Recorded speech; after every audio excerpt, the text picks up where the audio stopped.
Hello. Welcome back to my channel. I am Monet and you are watching Life is Monet. Towards the end of last year, I unhauled quite a few books from my shelves and I purchased a lot more. And my shelves just look completely different than they did in the beginning of 2021. And I decided that it's time for me to do an updated 5-star prediction for all of the books that I think I'm going to love that have recently joined my book collection. I also want to start tracking how well I know my taste. I do feel like I fairly read books that I think I'm going to enjoy. If I come across a book that I do not like, it is not for lack of trying. I can tell when I am the target audience for a book and when I am not.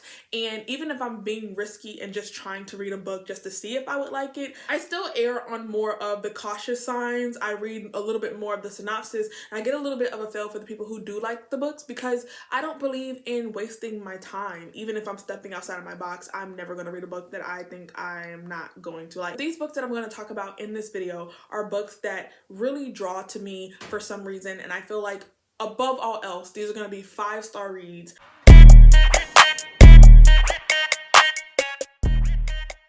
Gate, we're starting with an author that I think I'm going to like, and that is Bridget Collins. I don't know how many books she has, but I purchased 2 books from her, and that is going to be the Betrayals and The Binding. This book, the synopsis of this one really calls out to me, and it makes me feel like I'm going to get a lot of the vibes that I felt when I was reading Strange the Dreamer, but it feels like it's going to bring something new to me, and I'm all about that. I'm all about reading books that share a lot of themes and elements of a book that I loved before, while introducing me to new themes and taking the story in a completely different route. For both of these books, I'm actually going to read the synopsis to you because I feel like the synopsis does a really good job of conveying what the book is about.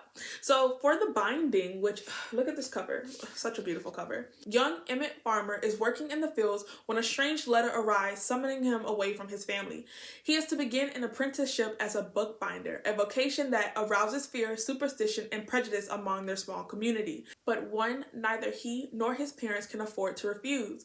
For as long as he can recall, Emmett has been drawn to books, even though they are strictly forbidden. Bookbinding is a sacred calling. The bookbinder Seraph informs her new apprentice that he is a binder born. Under the old woman's watchful eye, Emmett learns the handcraft of the elegant leather-bound volumes. Within each one, they will capture something unique and extraordinary, a memory. If there's something you want to forget, a binder can help. If there's something you need to erase, they can assist. Within the pages of the books they create, secrets are concealed and the past is locked away. In a vault under Seraph's workshop, rows upon rows of books filled with memories are meticulously stored. While Seraph is an artisan, there are others of their kind, avaricious and immoral, tradesmen who use their talents for dark ends. Just as Emmett begins to settle in his new circumstances, he makes an astonishing discovery. There is a book with his name on it. Soon, everything he thought he understood about his life will dramatically be rewritten. This is an unforgettable novel of enchantment, mystery, memory, and forbidden love. The Binding is a beautiful homage to the allure and life-changing power of books, and a reminder to all of us that knowledge can be its own kind of magic. 2 of my all-time favorite books, which is Strange the Dreamer as well as The Starless Sea, have really big book aspects to it. Laszlo is an orphan that is drawn to books, and books are his calling, and he uses books as an escape, and that is why he is usually called Strange the Dreamer, because his dreams and like just whimsical fantasies are inspired by the books that he reads, and he is someone who just kind of seems to always have his head in the cloud, and Laszlo is so precious to me. And then in The Starless Sea, we are following this character by the name of Zachary Ezra Rollins, who stumbles upon a book in a library, and the book actually contains him in it and is currently being written as he's living his life. And this whole mystery unfolds from there, of Zachary trying to figure out why this book knows him and what he has to do in relation to this book. I love those books so much, and the synopsis of this one just makes me feel like I'm going to get the same vibes, and I just love books that are centered around books, especially like a fantastical aspect of that. And also with Daughter of Smoke and Bone, another book by Laini Taylor that I love, we have this character by the name of Carew who has has had her memory wiped and she doesn't know a lot about herself. And so you follow her on this journey of her trying to discover things that occurred in her past life and why she does not have the memory of her past life. And this book just seems to be a collective and culmination of all those things that I love about individual books. And so I am really excited for this one. I do have high hopes for this book just because of the past books that I've read and how much I love them. I'm not putting a lot of pressure on this, and so that's also why I picked up the other book by this author, which is called The Betrayals, because I wanted to get a full scale of her writing to see if maybe this is going to be an author that I love. Maybe she can join my Hall of Fame with Laini Taylor and Erin Morgenstern. So with The Betrayals, we're following this character by the name of Leo, and Leo used to go to this prestigious school to learn arts and music and magic and just all of these things until something happens and there's a violent tragedy in his past that forces him to leave the school behind, and he goes into the world of politics. Then it said that there is a small act of conscience that costs him his career, and now he's been exiled back to the school that he left before he became a politician. But when he returns to this school, this high prestigious arcane school, it is different from how it was when he left. It usually was a school for boys, but now it is being run by a woman, which is different within itself because it used to be just an all-boys academy. At first, Leo feels an odd attraction to the Magister, which is the leader of the school, a mysterious, eerily familiar connection, though he's sure that they have never met before. As the legendary Midsummer Game approaches, the climax of the academy's year, long-buried secrets rise to the surface, and centuries-old traditions are shockingly overturned. This is a highly imaginative and intricately crafted literary epic. So far, I really like the ideas that Bridget Collins puts forth into her books, because from the synopsis of both books, they just sound so interesting. And I'm really hoping that between the two books, I can find one that I enjoy from her writing, because it can be very hard to find an author where each book just sounds so good. It sounds like a book you need to pick up immediately. And her covers seem to be very pretty as well. So looking forward to reading those two books. The next 5-star prediction I have is going to be The Witch's Heart. In this book, we're following this witch who has just survived a burning at the stake for refusing to tell the future or like prophesize the future. And when she survives the fire, she runs into like the depths of the forest to just get away from the people who tried to kill her. And in this forest, she meets this mysterious being by the name of Loki, and they have this weird relationship, and she ends up falling into this like love-like situation with Loki. They have 3 beautiful kids, and she just starts to exist at the corner of this forest alone by herself. But as she starts to heal and recover, her prophetic powers start to return to her, and she can foresee her own future, and she realizes that it is in danger. And so she has to decide whether or not she's going to just accept her fate and the downfall of her beloved family, or if she's going to rise above it and force fate to change the plans that it has in store for her. Now, this is kind of like a reach, but what makes me think I'm going to like this is in The Bear and the Nightingale, we have a character named Vasya who runs into the woods, and in the woods, or like forest, she discovers these 2 celestial or like deity type beings, and she develops a very weird relationship with both of them. And this one seems to be centered around folklore and stories and witches and prophecies, and all of those things just sound really, really good to me. And honestly, this sentence at the top of the book really gravitated me towards the book and made me pick it up in the first place. And it says, "Men die, gods die, she lives on." I'm all about women empowerment and femininity, and I hope to get those vibes when I read this book. My next 5-star prediction is going to be Wildwood Whispers. This is going to be a buddy read with my friend throughout this year, and it has a lot of those just fantastical but somehow like elusive vibes, and you guys can see that like I've just been in the mood for those books lately, and I just went on a whole shopping spree where I purchased books that have like that element in terms of like a synopsis, and this one is no different. In this book, we are following this character by the name of Mel. Mel meets a woman that pretty much gives her life purpose, and they become best friends, and 10 years later Mel loses this person, and in like this desperate attempt to fulfill a last promise to her best friend, she travels to this remote town near the Appalachian Mountains, which is very interesting to me alone because I don't think I've ever read a book that contains the Appalachian Mountains. And so this is going to be me exploring this as a trope. But as she's in this small town, she meets this mysterious and elusive woman that everyone calls Granny, and she starts to tell her about like the traditions of this village and the folklore and the myths that they have around it. And she discovers that there is something dark and ominous hunting this area, and it may have something to do with the death of her best friend, and it also may be hunting her as well. well. This book described as entrancing, enchanting, feministic, found family, and it has an element of nature-based magic. And in terms of following witches and reading about witches, I do enjoy when witches have a very strong affinity and connection to nature. And I feel like this is going to be very atmospheric, set in the Appalachian Mountains. So it just feels like a cozy, comfortable read where I can just be immersed in the story and lose myself in the story. And so this is definitely going to be a book that I pick up when I just want something very comforting and no pressure to just read and have fun with. Sticking with the themes of witches, the next 5-star prediction is going to be the Orphan Witch. Persephone May has been alone her entire life, abandoned as an infant and dragged through the foster care system. She wants nothing more than to belong somewhere, to someone. But unexplainable things happen when she's around, changes to the weather, inanimate objects taking flight, that result in her being cast out. To cope, she never gets attached. She moves around, leaving one town for another when curiosity over her eccentric behavior inevitably draws unwanted attention. After an accidental and very public display of power, Persephone knows it's time to move once again. It's lucky then when she receives an email from one friend she's managed to keep, inviting her to the elusive Wild Isle. The timing couldn't be more perfect. However, upon arrival, Persephone quickly discovers that Wild is no ordinary island. In fact, it just might hold the very thing she's been searching for her entire life: answers, family, and a home. And it also contains some things she did not want, like 100-year-old curses and an even older family feud. With the clock running out, love might be the magic that saves her after all. So the sentence on top of this book also gravitated me towards the book, and I don't normally read them, but when I do, I must admit that like they're effective because they work for me. A deeper magic, a stronger curse, a family lost and found. So I love fantasy books that are centered around orphans and like having a found family or finding a sense of community that you're connected to. And it has a witch who seems to be very powerful and she doesn't understand what's happening with her. And again, the themes in this video, I love going on a journey with our characters as they try to discover the history that they have and they don't know anything about. That is just a plot line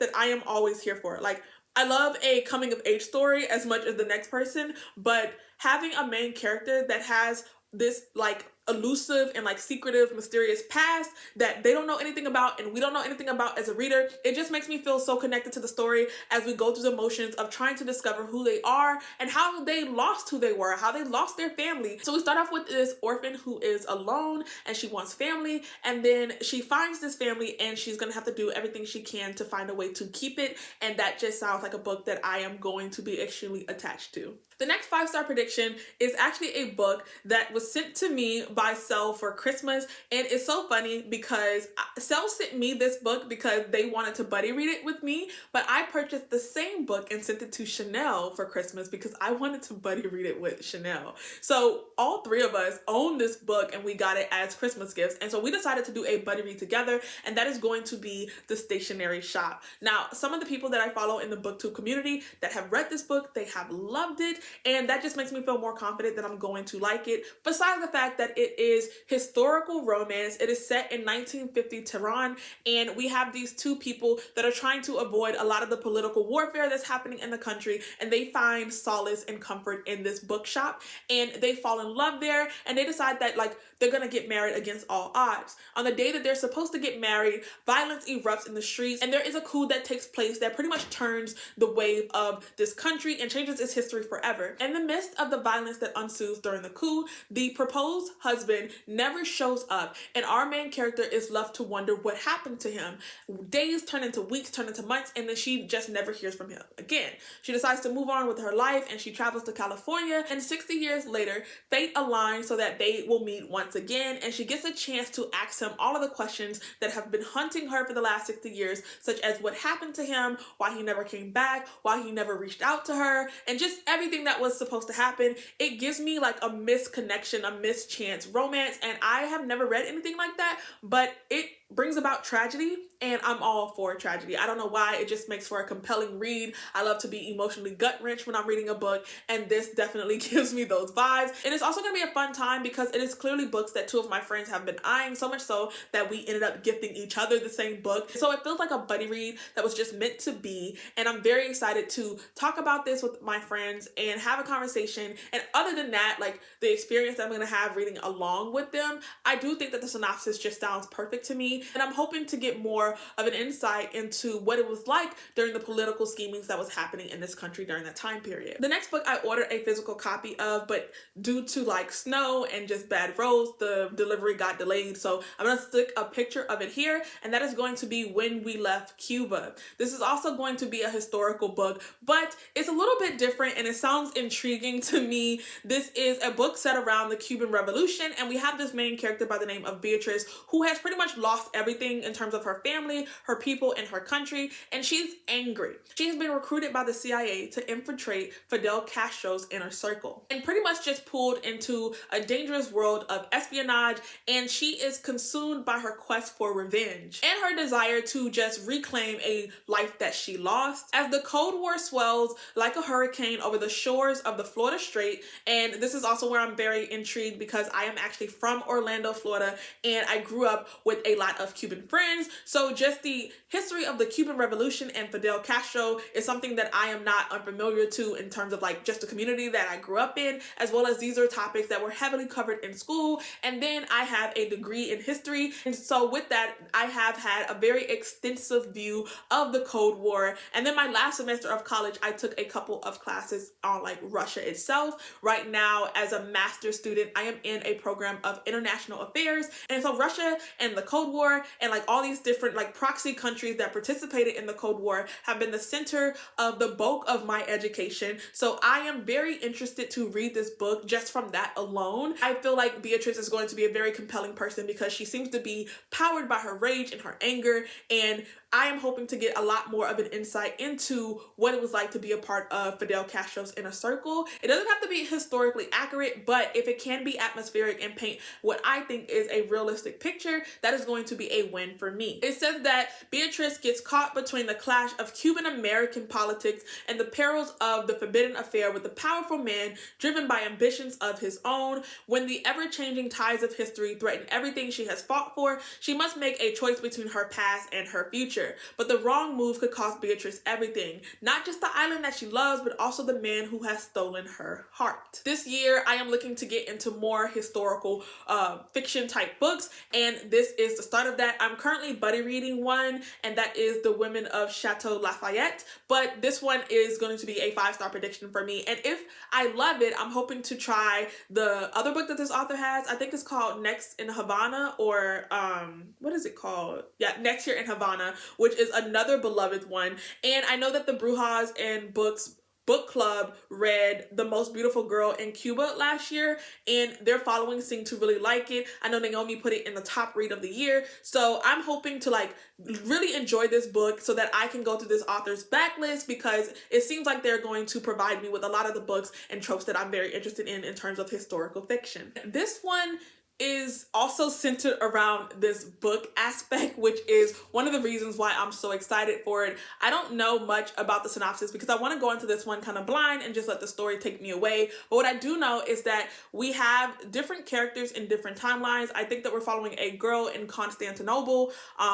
We are following this person in space on a spaceship. I think we're following like a village boy. And then there's one character that's like 500 years into the future. And I think they're a librarian. And the only thing that all these characters have in common is that they stumble across this book called like The Story of Athon, and they're reading this book that has basically traveled through ages and civilizations, the rising and falling of civilizations and just different societies, and they all become enthralled and enraptured in this book. And I think that it provides a sense of like inspiration and motivation to whatever these different characters are dealing with in their life at the time period that they're in. And again, I love books about books that are centered around books, and the fact that we have have completely different characters and different points of history going through different things that are all going to share this one book in common. It says to me that this book is going to be extremely profound or prolific in terms of like what it provides to its readers, and I am very interested in that. Also, this is a very beloved author, and this is going to be the first book that I've read from him,